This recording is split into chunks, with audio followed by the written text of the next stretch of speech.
एक मराठा लाख मराठा. जवळजवळ 2016 पासून चालत आलेल्या मराठा आरक्षणाच्या लढाईचा हा विजय झालेला आहे. संविधानाचा विजय झालेला आहे. बाबासाहेबांनी केलेल्या संविधानिक तरतुदींचा विजय झालेला आहे. मौलिक अधिकारांचा विजय झालेला आहे.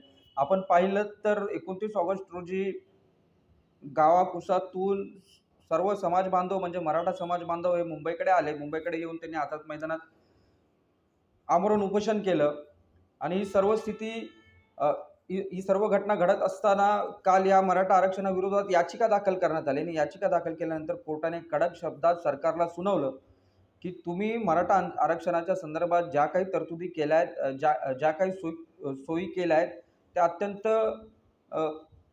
म्हणजे खालच्या पातळीच्या आहेत किंवा सरकारवरती कोर्टाने नापसंती दाखवली आणि नामर्जी दाखवली. त्याच्यानंतर सरकारला जाग आली. सरकारच्या उपसमितीतील जे प्रतिनिधी होते त्यांनी आज मनोजदादा जरांगे यांची भेट घेतली. मनोजदादा जरांगे यांची भेट घेऊन त्यांनी हैदराबादी गॅजेटच्या GRचा जो ड्राफ्ट होता तो ड्राफ्ट त्यांच्या हातात दिला आणि तो ड्राफ्ट हातात घेऊन मनोजदादांनी मराठा समाजाचं कौतुक केलं, त्यांचे अभिनंदन केले आणि उपोषण सोडलं.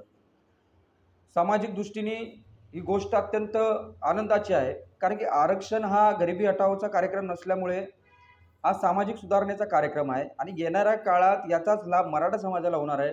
मग शैक्षणिक असेल, आर्थिक असेल, सामाजिक असेल, या प्रत्येक गोष्टीमध्ये, या प्रत्येक क्षेत्रामध्ये मराठा समाजाला याचा लाभ होणार आहे.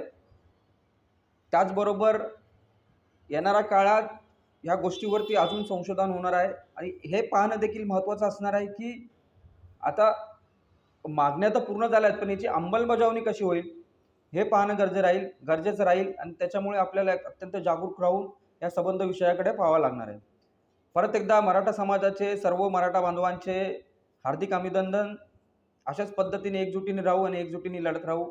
जय शिवराय, जय भीम, जय महाराष्ट्र, जय हिंद. एक मराठा लाख मराठा.